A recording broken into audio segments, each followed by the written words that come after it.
Kalian tahu nggak, ada tempat di dunia ini di mana pajak itu cuma mitos. Aturan negara nggak berlaku dan orang-orang yang tinggal di sana cuma orang-orang super kaya.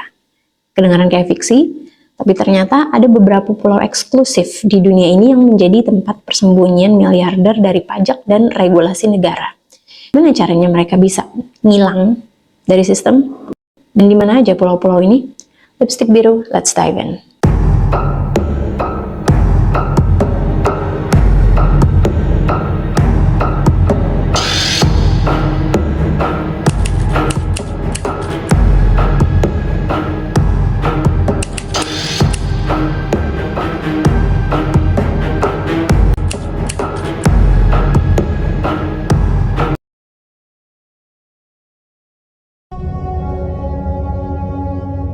Jadi gimana caranya orang-orang super kaya ini bisa lepas dari pajak dan aturan negara?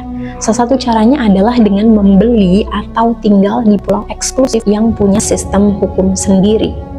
Pulau-pulau ini biasanya ada di negara dengan pajak 0% atau mereka sendiri bikin negara mini yang nggak terikat aturan pajak biasa. Dan tentu aja masuk ke sini bukan buat orang sembarangan. Tuh, bukan buat orang sembarangan ya, kalian orang sembarangan bukan? Apa sih definisi orang sembarangan itu sebenarnya? Nah, ini dia beberapa pulau yang jadi tempat favorit miliarder buat menghilang dari sistem pajak. Richard Branson, pendiri Virgin Group, punya pulau pribadi bernama Pulau Necker. Selain jadi tempat liburan pribadi, pulau ini ada di Kepulauan Virgin Britania Raya yang dikenal sebagai surganya pajak. Pulau Berku milik keluarga Barclay, Inggris, Channel Island. Pulau kecil di Inggris ini dimiliki oleh saudara kembar miliarder David dan Frederick Barclay. Mereka milih tinggal di Pulau Berku karena pajaknya super rendah dan mereka bisa ngatur segalanya sendiri.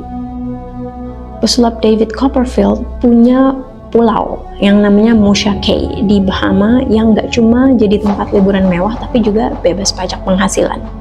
Sealand ini unik. Dulunya dia adalah platform militer di laut lepas, sekarang diklaim sebagai negara sendiri. Meski nggak diakui secara resmi, mereka punya sistem hukum sendiri dan bisa jadi tempat buat menghindari aturan negara lain.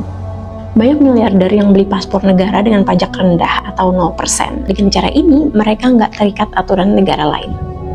Jadi, meskipun mereka tinggal di pulau itu, uang mereka sebenarnya parkir di bank offshore di tax haven seperti Swiss atau Kepulauan Cayman. Sekarang pertanyaannya, ini legal atau ilegal? Dari sisi hukum, banyak dari praktek ini masih abu-abu. Beberapa negara mulai menekan tax haven dan transparansi keuangan.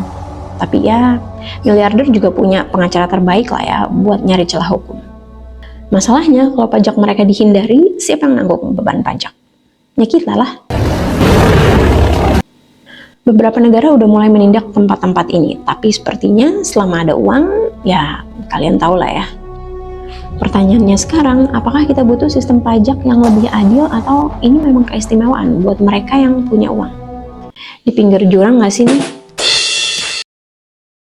Jadi menurut kalian, apakah pulau-pulau ini sah-sah aja atau harusnya ada tindak lanjut? Diskusi yang baik ya di kolom komentar. Jangan lupa like, share, dan subscribe Lipstick Biru. Bye!